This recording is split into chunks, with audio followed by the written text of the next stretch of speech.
মালয়েশিয়ায় অবৈধ অবস্থানকারীদের বিরুদ্ধে মালয়েশিয়া সরকার বা মালয়েশিয়া ইমিগ্রেশন যেই ধরপাকড় চলতিছে, যে তোড়জোড় করতিছে, সেটা নিয়ে আজ পুরো দেশের মধ্যে ব্যাপক উত্তেজনা ছড়িয়ে পড়েছে। আসলে কেন এই অবৈধ অভিবাসীদের মালয়েশিয়া সরকার ব্যাপকভাবে আটক করতেছে, কেনই বা তাদের এরকম রেড দিয়ে ধরতেছে, বা কেনই ইমিগ্রেশন সরকার, ইমিগ্রেশন পুলিশ এই 2025 সালে এসে এত ব্যাপক হারে অবৈধ শ্রমিকদের ধরতেছে এবং দেশে পাঠাচ্ছে, ডিপোর্ট করতেছে, তা সব আজ আপনাদের মাঝে শেয়ার করব এবং তুলে ধরব। মালয়েশিয়া সরকার বলতেছে কাজের বাজার, কাজের নিয়ম নীতি ঠিক রাখার জন্য এবং কোম্পানির বিভিন্ন সুযোগ সুবিধা, নিয়মকানুন ঠিক রাখার জন্য এই অবৈধ প্রবাসীদের ধরে দেশে পাঠানো অতীব জরুরি এবং অতীব গুরুত্বপূর্ণ একটি কাজ। এছাড়াও 2025-26 সালে ফরেন ওয়ার্কার সিস্টেম আরও উন্নতি করার জন্য এবং আরও ডেভেলপমেন্ট করার জন্য, আরও বিভিন্ন সুযোগ সুবিধা যোগ করার জন্য এই ধরপাকড়, এই অবৈধ প্রবাসীদের ডিপোর্ট করা একটি অতীব জরুরি কাজ।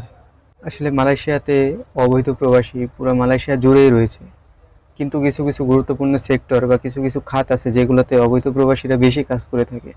এর মধ্যে কনস্ট্রাকশন সাইডে সবথেকে বেশি অবৈধরা কাজ করে থাকে এবং মালয়েশিয়া ইমিগ্রেশন সবথেকে বেশি রেট এই কনস্ট্রাকশন সাইটগুলোতেই দিতেছে। তারা হঠাৎ হঠাৎ গিয়ে চেকিং শুরু করে দিতেছে, একবারে একবারে মনে করেন 15-20টা 10-12টা গাড়ি নিয়ে পুরো ঘেরাও করে ফেলতেছে।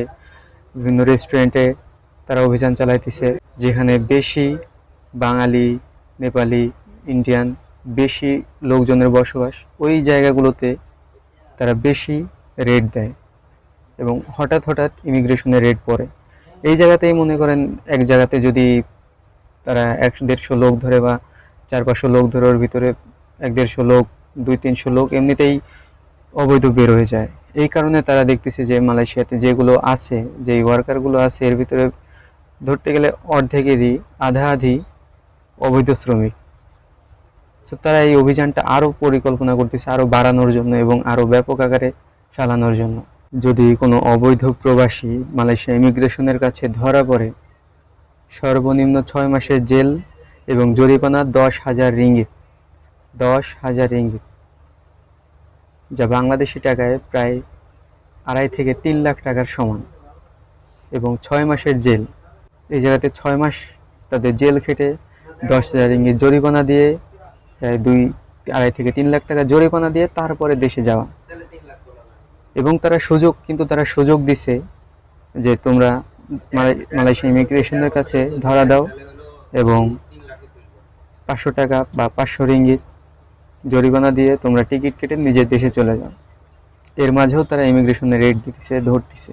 আর যে অবৈধ প্রবাসীরা এখনো আশা নিয়ে বসে আছে যে হয়তো 2026 সালে বা 2026 সালের মাঝামাঝি বা সামনের বছর বা 2027 সালে বৈধ হওয়ার পারমিশন দিবে, এই কারণে আমরা থাকবো, এটা আপনারা সম্পূর্ণ ভুল ভাবতেছেন, ভুল একটা ধারণা।